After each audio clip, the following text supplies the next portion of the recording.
எல்லாருக்கும் வணக்கம். முதல்ல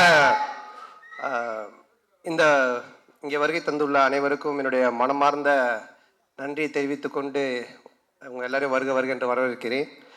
இந்த படத்தினுடைய எங்களுடைய தில்லுக்கு துட்டு 1, 2 அப்புறம் டிடி ரிட்டர்ன்ஸ் எல்லாத்துக்குமே எங்களுக்கு ஒரு ரைட்டிங்கில் ஸ்கிரிப்டில் ஒரு மிகப்பெரிய ஒரு குருவாக இருந்து உதவி பண்ணியது திரு இந்திரா சவுந்தரராஜன் சார். அவர் இப்போ இங்கே இல்லை, இறந்துட்டாங்க அவர். ஸோ அவருடைய மறைவு மிகப்பெரிய ஒரு இழப்பு எங்களுக்கு. இருந்தாலும் அவருடைய ஆன்மா எங்களுக்கு வாழ்த்து தெரிவித்து எங்களோட இருந்து சப்போர்ட் பண்ணணும்னு நம்புகிறோம். ஸோ அவருக்கு இந்த நேரத்தில் என்னுடைய மனமார்ந்த வணக்கத்தை தெரிவித்துக் கொண்டு இந்த நிகழ்ச்சிக்குள்ளே போகலாம். ஃபர்ஸ்ட், இந்த படத்தினுடைய விழாக்கு வருகை தந்துள்ள எங்களுடைய எஸ்டிஆர். ஸோ அவரை பற்றி நான் நிறைய இன்டர்வியூவில் சொல்லியிருக்கேன். அதாவது அவர் இல்லைன்னா இன்றைக்கி நான் இங்கே இல்லை. ஸோ அவர் தான் சினிமாவில் என்னை கொண்டு வந்தது. அதுக்கு முன்னாடியே அவர் படத்தில் நான் வந்துட்டு அட்மாஸ்பியர் நடிச்சிருக்கேன், காதல் அழிவதில்லை படத்தில். அதுக்கப்புறம் அவர் எடுத்து போட்டு பார்த்துட்டு இது நடுவில் வந்து மூஞ்சல் இவ்வளோ ரியாக்ஷன் கொடுத்துட்டு நீயும் நானும் கூல் சுரேஷும் தான் நடுவில் போய் டிஸ்டர்ப் பண்ணிட்டு இருப்போம். ஸோ பார்த்துட்டு இது பண்ணார். அதுக்கப்புறம் மன்மதனில் கூப்பிட்டு கொடுத்தாங்க ஃபஸ்ட்டு சான்ஸ். மன்மதனில் ஃபஸ்ட்டு டே ஷூட்டிங் போய் நான் ரெடியாக நின்றுட்டு இருக்கேன். அதில் வந்து அவர் அந்த மொட்டை கேரக்டராக உள்ளே வருவார். வந்த உடனே நான் வந்து வாங்கன்னு இந்த மாதிரி என் பேரை கேட்பார், இங்கே இன்ட்ரடியூஸ் ஆகும். இதுதான் சீன். நான் ரெடி ஆகிட்டேன், நான் ரெடியாக இருந்தேன். அப்புறம் அவர் வந்தோன்னு ஒரு சின்ன டிஸ்கஷன் போயிட்டே இருந்துச்சு. நான் டவுட் ஆகிட்டு, என்ன ஏதாவது ஆளுகளை மாற்றுறாங்களா இல்லை என்ன ஆச்சுன்னு தெரியலையே அப்படின்னு போயிட்டு மெதுவாக என்னாச்சு அப்படின்னு சொல்லி கேட்டேன். இல்லை, நீ லொல்லு சபாலேருந்து வந்திருக்கீங்க, இப்போது ஃபஸ்ட் டைம் ஸ்க்ரீனில் காட்ட போகிறோம், உங்களுக்கு ஒரு கிளாப்ஸ் வரணும் ஓப்பனிங்கு, அதுக்காக யோசிச்சுட்டு இருக்க, சும்மா ஜென்ரலாக வந்து பேச வேண்டாம் அப்படின்னு சொன்னார். ஆனால் நான் வந்துட்டு எனக்கு கிளாப்ஸா தேட்டரில் அடிப்பாங்களா அப்படின்னு சொல்லி கேட்டேன். இல்லை லொல்லு சபா டிவியில் ரீச் இருக்குல்ல, கண்டிப்பாக உங்களுக்கு தேட்டரில் கிளாப்ஸ் வரும் அப்படின்னாரு. அப்போ நான் வந்து என்ன பண்ணணும் அப்படின்னு சொல்லி கேட்டேன். சரி ஒன்று பண்ணலாம், நான் வந்தோன்னே உன் பேர் கேட்குறேன், உன் பேர் என்னென்னா அப்போ தான் வச்சோம் பாபின்னு வச்சோம். உன் பேர் என்னன்னு கேட்குறேன், நீ வந்துட்டு பாபின்னு சொல்லு. நான் எக்கோவில் வந்து ஒரு 3 இடத்துல பாபி பாபி பாபின்னு அப்படி போட்டுட்டு மியூசிக்கெல்லாம் காமிச்சிட்டு அப்புறம் நான் சீனுக்குள்ளே நம்ம போகலாம் அப்படின்னாரு. நல்லா இருந்துச்சு. அவருக்கு என்னென்னா என்னை காட்டும் போதே ஒரு கிளாப்ஸோட காட்டணும் அப்படின்றதுக்காக சொன்னார். அப்போ நான் சொன்னேன், இல்லை இப்படி ஒன்று பண்ணலாமா, என்ன நீங்கள் கேளுங்க, நான் வந்து 3 தடவை நானே பாபி பாபி பாபின்னு சொல்கிறேன், அதுக்கப்புறம் நீங்கள் அந்த டைலாக் சொல்லுங்கள், அப்படி பண்ணலாம் அப்படின்னா. ஒன்று அவரும் சிரிச்சிட்டு சரி நல்லா தான் இருக்குது, ஆனால் பில்டப்பாக இருக்காது, ஆனால் நல்லா தான் இருக்குது அப்படின்னாரு. நல்லா தான் இருக்கும் அப்படின்னு சொல்லிட்டு அப்போ தான் அந்த ஃபஸ்ட்டு டைலாக்கு அவர் வந்து என்கிட்ட கேட்பார், உன் பேர் என்னன்னுவார். நான் ஒன்று பாபி பாபி பாபின்னுவேன். ஒன்று அவர் பாபி பாபி பாபின்னுவார். டேய் ஒரு பாபி தான்டா என் பேர் அப்படின்னு சொல்லுவேன். அதுக்கப்புறமா பில்டப்புக்காக 3 தடவை சொன்னோம் அப்படின்னு. ஸோ இப்படி தான் என்னோட ஃபஸ்ட்டு சீன் அவரோட ஆரம்பிச்சது. நான் எதுக்காக இதை சொல்ல வரேன்னா, அன்னைக்கு தியேட்டரில் ஸ்க்ரீனில் எனக்கு கிளாப்ஸ் வரணும் அப்படின்னு எடுத்துக்கிட்ட அந்த அக்கறை ஆகட்டும், அந்த அன்பாகட்டும் இன்னைக்கு வரைக்கும் குறையவே இல்லை.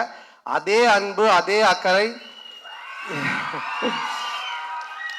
இப்போ பண்ணுற எஸ்டிஆர் 49லையுமே என்கிட்ட என்ன சொன்னார்னா, டைரக்டரை கூப்பிட்டு சாண்டாக்கு என்ன வேணும், சாண்டா எப்படி நம்ம நல்லா யூஸ் பண்ண முடியும், சாண்டாக்கு என்ன பண்ண முடியும், அதை முதல்ல யோசிங்க அப்படின்னு தான் சொன்னார். அன்னைக்கு கூட வீட்டில் போய் மொட்டை மாடியில் பார்த்து ஒரு 3 hours டிஸ்கஷன் பண்ணும்போது என்னை பற்றி மட்டுமே தான் பேசிகிட்டு இருக்காரு. ஸோ இப்படிப்பட்ட ஒரு அன்பும் அரவணைப்பும் கொண்ட ஒரு அருமையான ஒருத்தர் எனக்கு கிடைச்சது. உண்மையிலேயே நான் கடவுளுக்கு நன்றி சொல்லணும், எங்கள் அப்பா அம்மாவுக்கு நன்றி சொல்லணும். ஸோ ரொம்ப நன்றி எஸ், நீங்கள் I love you all the time. அதனால் எனி டைம் எப்போவுமே அவருக்கு பின்னாடி அவர் கூட நான் கண்டிப்பாக நிற்பேன். அது எதுவாக இருந்தாலும் என்னவாக இருந்தாலும் அது நிச்சயமாக இந்த வருஷம் எஸ்டிஆர் 49 நீங்கள் பார்ப்பீங்க. ஸோ சொல்லி ஆரியா முறைக்கிறான், ஏண்டா நாங்கள் கஷ்டப்பட்டு செலவு பண்ணி சத்யம் தேட்டரை புக் பண்ணால் நீங்கள் 2 பேரும் பேசிட்டு இருப்பீங்களா அப்படின்ட்டு. அடுத்தது இந்த படத்தினுடைய ப்ரொடியூசர் ஆர்யா. ஸோ ஆர்யா தான் எனக்கு தெரியும், ஆர்யா தான் நிகாரிகா ப்ரொடக்ஷன் அவங்களை கொண்டு வந்தது. கொண்டு வரும்போது எல்லாமே சூப்பராக போச்சு. அப்போ ஆர்யா வந்து ஒருத்தர் சொன்னாங்களே, கிஷோர் எங்கே, அவர் கிஷோர் வாங்க இவர் தான் கிளாரிட்டி கிஷோர். இவரை கூட்டிகிட்டு வந்து என்கிட்ட ஒப்படைச்சிட்டு போயிட்டான். இவரை ஃபஸ்ட்டு கேட்டோன்னா என்ன சார்னா, அவர் வந்து ஒன்றும் இல்லை சார், எனக்கு கிளாரிட்டி இருந்தால் போதும் அப்படின்னாரு. நான் உடனே சரி ஓகே கிளாரிட்டி தானே அப்படின்ட்டேன். ஃபார் எக்ஸாம்பிள் ஒரு பேப்பர் கேட்டோன்னு வச்சுங்களேன், வெள்ளை பேப்பரா இல்லை ப்ரௌன் பேப்பரான்னுவார். வெள்ளை பேப்பர், கோடு போட்டுதா போடாதா, கோடு போட்டது, இப்படி போட்டதா இப்படி போட்டதா, சரி இப்படி போட்டது, சரி போட்டதுக்கு அப்புறமா உங்களுக்கு A4 ஷீட் வேணுமா சின்னதாக வேணுமா, இப்படியே போயிட்டே இருக்கும் இந்த கிளாரிட்டி. இதுக்கு எண்டே கிடையாது. நான் சொல்லுவேன் சார் நீங்கள் எதனா ஒரு பேப்பர் கொடுங்க, நாங்கள் எடுத்துகிட்டு போகிறோம் அப்படின்ட்டு. ஸோ என்னென்னா சினிமாவில் இந்த அளவுக்கு ஒரு கிளாரிட்டியாக நான் ஃபஸ்ட் டைம் ஒர்க் பண்ணது இவர் கூட தான். ஆனால் அது நல்லா இருந்துச்சு. ஏன்னா பிஃபோர் பேப்பரில் நம்ம எல்லாத்தையும் கிளாரிட்டியாக பண்ணதுனால இவ்வளோ பெரிய படத்தை எங்களால் கொஞ்சம் ஈஸியாக எடுக்க முடிஞ்சது. ஸோ அவருக்கு முதல்ல நன்றி, ரொம்ப தேங்க்யூ சார். கிளாரிட்டியாக இருக்கா பேச்சு? அதுக்கப்புறமா ஆர்யா என்னுடைய நண்பர்ல இந்த உயிர் நண்பன் அப்படின்வாங்களே அந்த மாதிரி நாங்கள் கல்லூரியின் இல்லை காசு கொடுத்துருக்கான்னு சொல்லி தான் ஆகணும். அதாவது கல்லூரியின் கதை படத்துல நாங்கள் 2 பேரும் ஃப்ரெண்ட் ஆனோடனே ஃபர்ஸ்ட் படத்தில் நல்லா க்ளோஸ் ஆகிட்டோம். அப்போ வந்து படத்துலலாம் பார்த்தீங்கன்னா ஹீரோயினுக்கு ஃப்ரெண்ட்ஸாக பெங்களூர்ல இருந்து ரிச் கேர்ள்ஸ் கூட்டு வந்து நடிக்க வைப்பாங்க. அவங்க தான் கூட வருவாங்க ஃப்ரெண்ட்ஸாக. அப்போ எந்த வந்து மன்மதன் ரிலீஸ் ஆகி ஒரு 2 படம் தான் ரிலீஸ் ஆகிருந்துச்சு. பெருசாக எனக்கு தெரியாது வெளியே. ரெண்டாவது அவங்க பெங்களூர்லேருந்து வந்திருக்காங்க. ஆர்யா தான் ஹீரோ. அவன் அறிந்து மரியாமல் நடிச்சு முடிச்சிருக்கான், ஆனால் ரிலீஸ் ஆகலை. ஸோ நாங்கள்லாம் ஒன்றா தான் உட்காந்து சாப்பிடுவோம். எங்களுக்கு கேரவன் கிடையாது. அப்போது அவங்கெல்லாம் நீங்கள் யாருன்னு என்ன கேட்கும்போது நான் ஆர்யா ஹீரோன்னு தெரியும் இந்த படத்தில். நீங்கள் யாருமே ஒன்று ஆர்யாவில் என்னது இவர் யாருன்னு கேட்டிங்களா? இவர் தான் comedy superstar, south India comedy superstar. ஆனால் அவங்களாம் is a comedy superstar south India, yes Telugu Malayalam Tamil all language is a superstar. ஒன்று அந்த பொண்ணுங்களாம் ஒரு மாதிரி டவுட்டாக என்ன பார்த்தாங்க. பார்த்தோன்னே டக்குன்னு ஆர்யாவில் வச்சா அவங்க டவுட்டாக பார்க்குறாங்க. டக்குன்னு ஒரு காமெடி பண்ணு அப்படின்னா, டேய் என்னடா சம்மந்தமே இல்லாமல் காமெடி சூப்பர் ஸ்டார்னு இப்போ காமெடி பண்ணுன்ற மச்ச மச்சா பண்ணு தப்பாயிடும் நீ பண்ணு அப்படின்னா, சரி நானும் எழுந்து அவங்க முன்னாடி சரி பழைய பாட்டுக்கு இப்போ இருக்க ஹீரோஸ்லாம் டான்ஸ் ஆன அப்படின்னா ஆடி காமிச்சிக்கிட்டு இருக்கேன். அவங்க சிரிக்கல, மச்சான் பத்தலை இன்னும் நல்லா பண்ணு அப்படின்னா. இதை தான் நாங்கள் விஎஸ்ஓபியில் கூட வச்சுருந்தோம். ஒன்று கொஞ்ச நேரம் கழிச்சு அவனும் வந்துட்டான் நடிக்கிறதுக்கு. 2 பேரும் சேர்ந்து பயங்கரமாக அவன் ஹீரோயினா நான் ஹீரோவாக நடிச்செல்லாம் ஆடிட்டு இருக்கோம். அவங்களாம் அப்படியே பார்த்துட்டு இருக்காங்க. இதை டைரக்டரும் ப்ரொடியூசரும் பார்த்துட்டாங்க. 2 பேரும் கூப்பிட்டு என்ன சார் ஒரு ஹீரோ ஒரு காமெடியானு அந்த பொண்ணுங்க முன்னாடி போய் டான்ஸ் ஆடினு காமெடி பண்ணிட்டு இருக்கீங்க அப்படின்போது, இல்லை சார் அவனை வந்து ப்ரூவ் பண்ண நான் சொன்ன மச்சான் ப்ரூவே பண்ண வேணாம் என்னை விட்டுரு நான் காமெடினா இல்லாமல் கூட போகிறேன்ட்டு.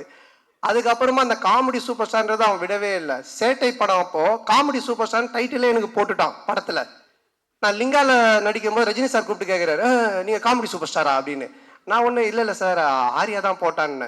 நீங்கள் சொல்லாமலா போட்டிருப்பான் அப்படின்னாரு. சார் சத்தியமாக நான் சொல்ல சார், அதாவது என்னை எந்த லெவலில் மாட்டிக்கிட்டு இருக்கானா. ஸோ என்னோட ஃப்ரெண்ட்ஷிப் அந்த மாதிரி. ஆனால் இதெல்லாம் ஒன்றுமே இல்லை. இப்போ ஒரு மேட்ரு ஒன்று சொல்ல போகிறோம், அதை கேளுங்க. என்னாச்சுன்னா இந்த படம் ஆரம்பிச்சிட்டோம். இந்த மாதிரி ஆனந்த் போய் லைன் சொல்லிட்டான், ஆர்யாவுக்கு பிடிச்சி போச்சு, ஆர்யா சூப்பர் நம்ம பண்ணலாம் அப்படின்னு சொல்லிட்டான். சொல்லி முடிச்சுட்டு 6 மந்த் ஆகிடுச்சு. நான் அதுக்கப்புறம் டிடி ரிட்டர்ன்ஸ் முடிச்சுட்டு வடக்குப்பட்டி ராமசாமி அப்புறம் இங்கே நான் தான் கிங்கெல்லாம் முடிச்சுட்டேன். ஸோ அப்புறம் ஆர்யா வந்தான், அவங்க ஃபுல் ஸ்டோரி சொன்னாங்க. ஆர்யா கேட்டுட்டான். நான் இந்த இன்பிட்வீனில் ஒரு இடம் வாங்கினேன். இடம் வாங்கி வீடு ஒரு பழைய வீட்டோட வாங்கினேன். அந்த வீட்டை வந்து ரெனோவேஷன் பண்ணிவிட்டு அங்கே போயிடலாம் அப்படின்ற ஒரு ஐடியாவில் நான் ரெடி பண்ணிட்டு இருக்கேன். எங்கள் அம்மாவும் ஒய்ஃபும் வெள்ளிக்கிழமைனா அந்த வீட்டுக்கு போயிட்டு விளக்கு ஏற்றுவாங்க. ஆல்மோஸ்ட் அந்த வீடு செட் ஆகிடுச்சு, தான் போகிறோம் அப்படின்ட்டு.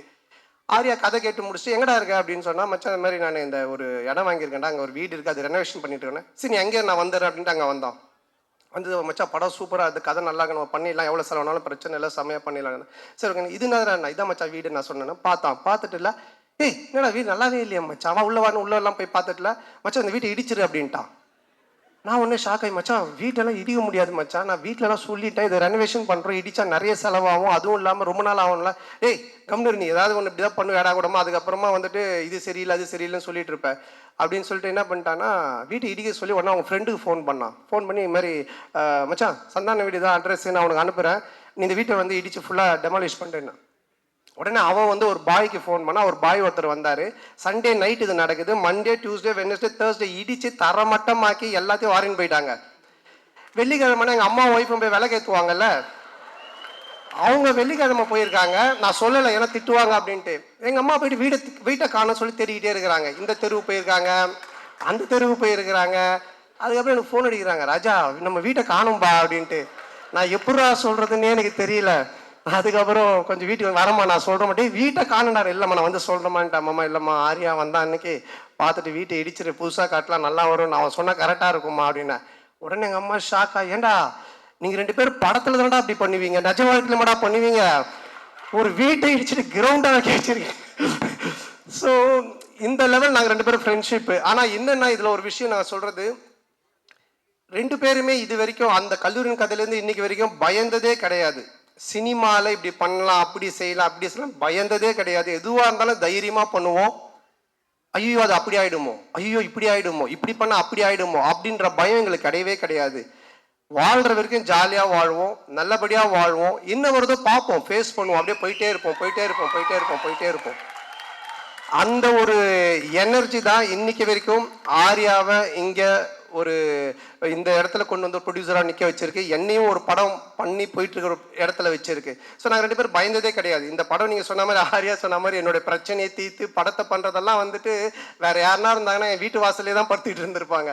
ஸோ அந்த அளவுக்கு ஏன்னா ஆர்யா சொன்னது, நீ இந்த படம் பண்ணி முடிக்கிற வரைக்கும் வேற படம் கமிட் ஆகாத, ஃப்ரீயாக பண்ணு, உன் பிரச்சனை எல்லாத்தையும் நான் பார்த்துக்கிறேன், உன் வேலை படத்தை ஜெயிக்கிறது மட்டும்தான் அப்படின்னு சொன்னால் அதுக்காக இறங்கி இந்த படத்தில் வேலை செஞ்சுருக்கேன். நிச்சயமாக இந்த படம் மிகப்பெரிய ஒரு வெற்றி படமாக ஆர்யாக்கு நான் திருப்பி தருவேன். மிகப்பெரிய வெற்றி படமாக இது இருக்கும். இந்த படத்தினுடைய இயக்குனர் ஆனந்த், பிரேமானந்த். ஸோ நான் வந்து தமிழ் சினிமாவின் கிறிஸ்டோஃபர் நோலன் அப்படின்னு தான் சொல்லுவேன். ஒரு கதை சொன்னால் அதை பல லேயரில் சொல்லுவான். டிடி ரிட்டர்ன்ஸ் பார்த்தீங்கன்னா ஒரு ஹாரர் தான், ஆனால் ஹாரருக்குள்ளே ஒரு கேம் ஷோ இருக்கும், கேமுக்குள்ளே ஒரு பணம் திருட்டு போகிற ஒரு அட்வென்ச்சர் இருக்கும். ஸோ இப்படி த்ரில்லரு, அட்வென்ச்சரு, அதுக்குள்ளே கேம், இப்படி நிறைய மல்டி லேயர்ஸில் ஒன்று பண்ணுவான். அந்த மாதிரி தான் இந்த கதையும். இந்த